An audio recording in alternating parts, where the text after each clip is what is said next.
Kasus tewasnya 3 polisi saat menggerebek arena judi sabung ayam di Lampung pada Senin 17 Maret 2025 membuka fakta bahwa kebiasaan berjudi masih mengakar di masyarakat. Sejarah mencatat praktik perjudian sudah berlangsung sejak berabad-abad lampau, berkembang dan beradaptasi seiring perkembangan peradaban manusia. Berbagai upaya pun telah dilakukan untuk memberantas judi. Tapi mengapa hingga saat ini masih banyak masyarakat kecanduan judi darat maupun daring? Di Indonesia, praktik judi sudah berlangsung sejak berabad-abad silam. Bentuk perjudian yang paling populer pada masa Jawa kuno adalah adu hewan dengan ayam, babi, merpati, dan kambing sebagai hewan anduan. Di antara semua jenis adu hewan, sabung ayam jadi yang paling populer karena paling banyak disebutkan dalam prasasti. Di masa setelah kemerdekaan, judi tetap eksis, bahkan sempat dilegalkan oleh pemerintah. Periode 1960-an menjadi titik mula judi legal berbasis undian mencuat. Pada awal masa kepemimpinannya, tahun 1967, Gubernur DKI Jakarta Ali Sadikin meresmikan permainan lotre totalisator atau Loto Jaya dan lokalisasi perjudian di Lokasari, Jawa Barat. Hasil pungutan dari praktik perjudian tersebut digunakan antara lain untuk pembangunan gedung-gedung sekolah, perbaikan dan pelebaran jalan, serta sejumlah fasilitas umum lainnya. Keputusan Ali Sadikin tersebut melahirkan polemik, terutama dari kalangan ulama yang menilai perjudian merupakan salah satu dosa besar yang dilarang agama. Karena kebijakan tersebut, Ali Sadikin sempat dijuluki Gubernur Judi dan Gubernur Maksiat. Namun, Ali mengatakan bahwa kebijakan tersebut sudah dilakukan untuk memperoleh sumber pendapatan baru yang menunjang pembangunan ibu kota. Sebab anggaran pembangunan Jakarta saat itu hanya 66 juta rupiah, tidak cukup untuk membiayai pembangunan ibu kota menjadi kota metropolitan. Penghasilan dari pajak Loto Jaya dan Lokasari amat fantastis. Pemberitaan Kompas pada 23 November 1967 menyebut pemerintah DKI Jakarta menerima pemasukan lebih kurang 600 juta rupiah dalam setahun, atau setara sekitar 60 triliun rupiah saat ini. Di tingkat nasional pada tahun 1980-an, pemerintah juga kembali melegalkan penarikan dana dari masyarakat lewat kupon yang nantinya akan diundi pemenangnya untuk mendapatkan hadiah.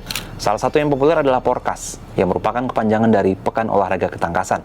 Namun, karena protes dan desakan terhadap perjudian semakin besar, akhirnya pemerintah menghentikan dan melarang semua praktik undian dan perjudian lainnya pada 1993.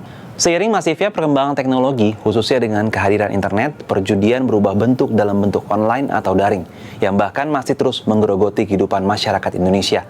Meski tahu dampak buruk judi online, lantas mengapa sulit bagi masyarakat untuk lepas dari jerat judi online? Mimpi dapat uang secara cepat membuat banyak orang kecanduan dan masuk perangkap aktivitas ini. Pengajar psikologi Universitas Gadjah Mada, Bagus Riono mengatakan, perilaku para penjudi dapat dijelaskan oleh teori reinforcement atau penguatan yang dikemukakan oleh psikolog B.F. Skinner. Menurut teori itu, perilaku orang didorong oleh insentif atau penguatan sebagai konsekuensi dari perilaku tertentu. Saat orang berjudi, dia berharap kemenangan dan kesenangan yang diperoleh dari hormon dopamin. Hal itu pun dapat dilakukan berulang untuk mendapat efek yang sama terus-menerus. Para penjudi juga mengalami yang disebut gambler fallacy atau sesat pikir penjudi. Pemikiran itulah yang memupuk keyakinan penjudi bahwa mereka memiliki peluang menang lebih besar meskipun sebenarnya peluangnya sama atau bahkan jauh lebih kecil. Yang menambahkan semua faktor tersebut ditambah kemudahan judi online saat ini membuatnya makin berbahaya karena dampaknya bisa sangat luas. Bahkan bisa diakses anak-anak dan orang yang kemampuan ekonominya lemah.